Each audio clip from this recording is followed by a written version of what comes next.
Halo pemirsa GPR TV, bertemu kembali bersama saya Mona Azari Nisak dalam laporan khusus 1 dekade Presiden Joko Widodo.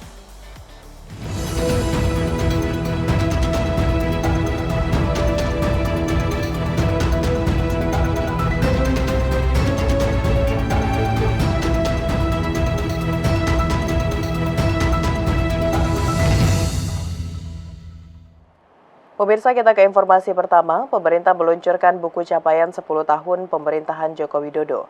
Dalam buku ini dimuat laporan capaian yang merangkum pembangunan bangsa Indonesia sejak 10 tahun terakhir.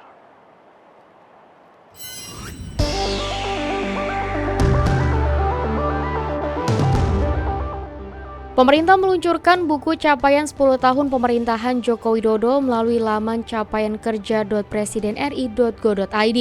Penyusunan buku ini merupakan bentuk pertanggungjawaban jalannya pemerintahan dalam kurun waktu 10 tahun terakhir masa kepemimpinan Joko Widodo.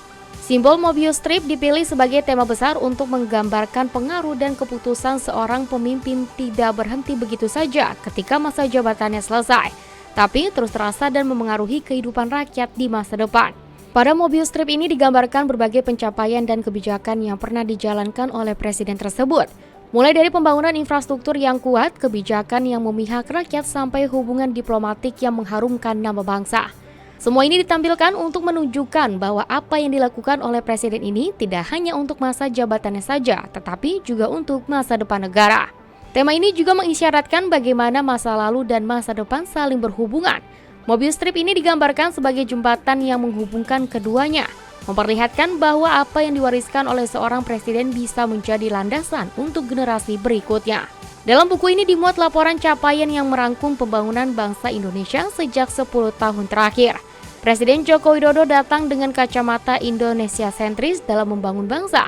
Yang dilakukan bukan hanya untuk memeratakan pembangunan di seluruh penjuru Nusantara, tapi juga membawa pengaruh Indonesia dalam kancah pergaulan dunia. Peletakan fondasi menjadi Indonesia maju digarap di setiap lini dari Sabang sampai Merauke, mulai dari masifnya infrastruktur, transformasi digital, hilirisasi, pembangunan Papua, hingga menyiapkan kota masa depan ibu kota Nusantara. Semua ini digarap tanpa mengabaikan dinamika geopolitik di kawasan maupun di internasional. Cengkraman pengaruh Indonesia diinjeksikan agar dunia dibangun dengan kedamaian dan kesetaraan, agar negara-negara berkembang bisa mendapatkan tempat dalam percaturan global. Tidak ada pemimpin yang tidak meninggalkan warisan bagi penerusnya.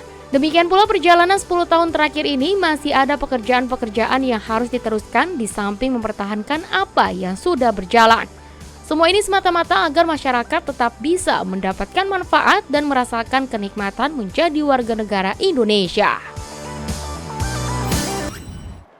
Pemirsa, Kementerian Perdagangan telah berhasil memperkuat konektivitas logistik melalui program Gerai Maritim selama 1 dekade kepemimpinan Presiden Joko Widodo. Efektivitas program ini terbukti dari turunnya rata-rata harga di daerah terpencil, terluar, dan perbatasan sejak tahun 2015 hingga 2024.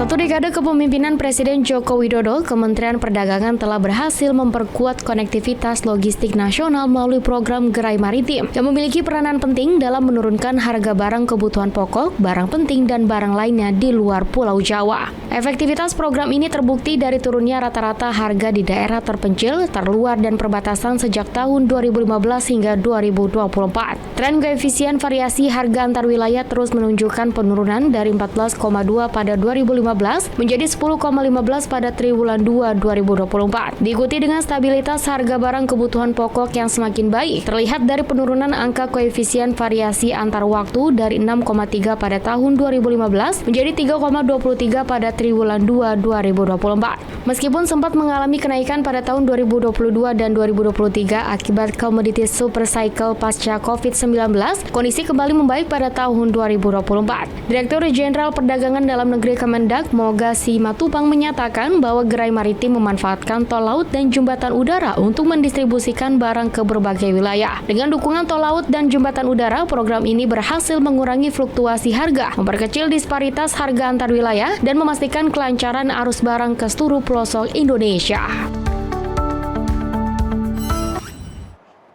Menteri Pendayagunaan Aparatur Negara dan Reformasi Birokrasi Abdullah Azwar Anas mengklaim dalam 10 tahun terakhir, rata-rata indeks reformasi birokrasi kementerian, lembaga, dan pemerintah daerah semakin meningkat. Peningkatan tata kelola pemerintahan yang semakin baik mewujudkan birokrasi yang bersih, akuntabel, efektif, dan efisien dalam memberikan pelayanan publik. Pelaksanaan reformasi birokrasi di Indonesia dalam 10 tahun terakhir mencatatkan prestasi membanggakan dalam Worldwide Governance Indicator 2024. Dalam satu dasawarsa pemerintahan Presiden Joko Widodo mampu meningkatkan ranking Electronic Governance Development Index dari posisi 107 pada tahun 2018 menjadi ranking 64 dunia pada tahun 2024. Peringkat Government Effectiveness juga tercatat melompat 13 peringkat. Pada tahun 2017, Indonesia menempati ranking ke-53 dan pada tahun 2022 menjadi posisi ke-66. Peningkatan signifikan ini mencerminkan upaya nyata pemerintah Indonesia dalam mengembangkan dan menerapkan sistem pemerintahan berbasis elektronik. Menteri Pendayagunaan Aparatur Negara dan Reformasi Birokrasi Abdullah Azwar Anas menyampaikan, capaian tersebut tidak hanya menunjukkan kemajuan transformasi digital pemerintah Indonesia, tetapi juga untuk memberikan dampak positif bagi pelayanan publik dan partisipasi masyarakat. Ini berkat kesungguhan Ibu dan Pak sekalian dan keseriusan yang luar biasa dari para menteri, kementerian, lembaga. Kalau kita serius lagi, kami optimis ke depan ini kita bisa akan segera masuk di papan tengah di bawah 50. Selain itu, aspek lain yang dinilai baik penerapan reformasi birokrasi memberikan dampak nyata bagi penurunan angka kemiskinan dan stunting kabupaten kota di Indonesia. Anas menerangkan, rata-rata angka kemiskinan dari 87% kabupaten kota dengan nilai tematik yang signifikan memiliki angka kemiskinan 5,16%. Selanjutnya, dampak dari program reformasi birokrasi lainnya adalah kehadiran katalog elektronik atau e-katalog melalui pengadaan barang dan jasa pemerintah secara elektronik. Menurut Anas, e-katalog menjadi bagian dari komitmen pemerintah untuk mendorong percepatan belanja serta birokrasi yang lebih terbuka. Yang RB-nya bagus, biasanya tata kelola pengadaan barang jasanya juga bagus. Mulai dari menggunakan LKPP lewat e-katalog, lewat e-katalog. Jadi katalog sekarang diukur. Kalau Bapak Ibu katalognya belanja produk berdirinya lewat katalog, mereka akan juga tinggi. Pemirsa, selama 10 tahun terakhir, Presiden Joko Widodo terus berupaya menciptakan kesejahteraan sosial bagi seluruh rakyat Indonesia. Hal ini diwujudkan dengan menurunnya angka kemiskinan ekstrim hingga 0,8% pada tahun 2024.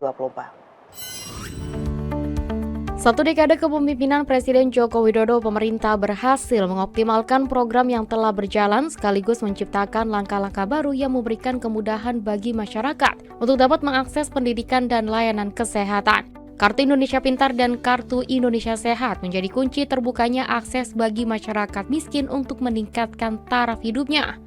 Lebih dari 267 juta jiwa menjadi peserta JKN-KIS yang artinya negara menjamin perawatan kesehatan sampai sembuh bagi 95% penduduk Indonesia. Demikian pula dengan sektor pendidikan. Kartu Indonesia Pintar awalnya mencangkup pendidikan 12 tahun, namun 5 tahun terakhir dikembangkan menjadi KIP kuliah yang menjamin pendidikan tinggi bagi hampir 1 juta mahasiswa di 2024. Lebih dari itu, program Keluarga Harapan, bantuan langsung tunai, kartu prakerja, dan subsidi sejumlah kebutuhan pokok telah membantu meringankan beban ekonomi keluarga, memberikan mereka kesempatan untuk hidup lebih sejahtera dan mandiri. Semua ini membuktikan kinerja Presiden Joko Widodo selama 10 tahun terakhir dapat menciptakan kesejahteraan sosial bagi seluruh rakyat Indonesia. Hal ini dibuktikan dengan menurunnya tingkat kemiskinan ekstrim dari 2,14% pada tahun 2021 menjadi 2,4% pada tahun 2022. Pada tahun 2023 mengalami penurunan kembali hingga menjadi 1,12% dan pada bulan Maret 2024 kembali menurun hingga 0,8%. Angka ini menunjukkan adanya penurunan yang signifikan sebesar 1,3% selama 3 tahun terakhir. Perubahan iklim adalah fenomena global yang ditandai dengan peningkatan suhu rata-rata permukaan bumi, perubahan pola cuaca, dan naiknya permukaan air laut. Melihat bumi yang sedang tidak baik-baik saja, Presiden Joko Widodo mengajak masyarakat Indonesia dan pemerintah dunia untuk bersama-sama menurunkan emisi gas rumah kaca dan melakukan aksi nyata perbaikan lingkungan.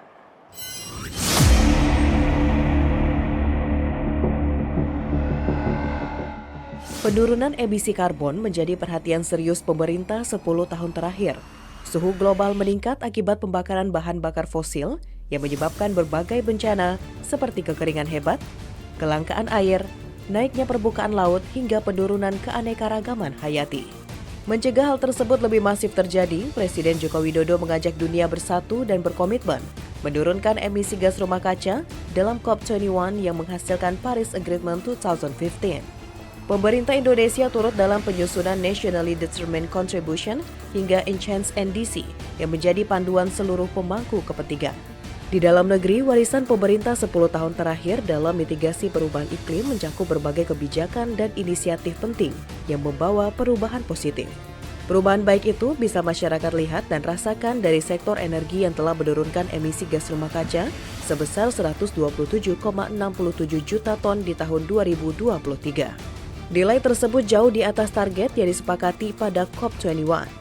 Secara nasional, pengurangan emisi dari deforestasi dan degradasi hutan tahun 2020 juga telah turun sebanyak 192,5 juta ton CO2. Di sisi lain, pemerintah berhasil menjaga kebakaran hutan dan lahan bertambah luas tahun 2022. Luas lahan dan hutan terbakar tahun 2022 berada di bawah 500.000 hektar. Secara keseluruhan, Indonesia berhasil menurunkan emisi gas rumah kaca sebanyak 41,61% tahun 2022. Keberhasilan dalam menurunkan deforestasi diikuti dengan peningkatan kesadaran publik. Walau begitu, masih banyak tantangan yang dihadapi pemerintah untuk mencapai tujuan jangka panjang mitigasi perubahan iklim Indonesia.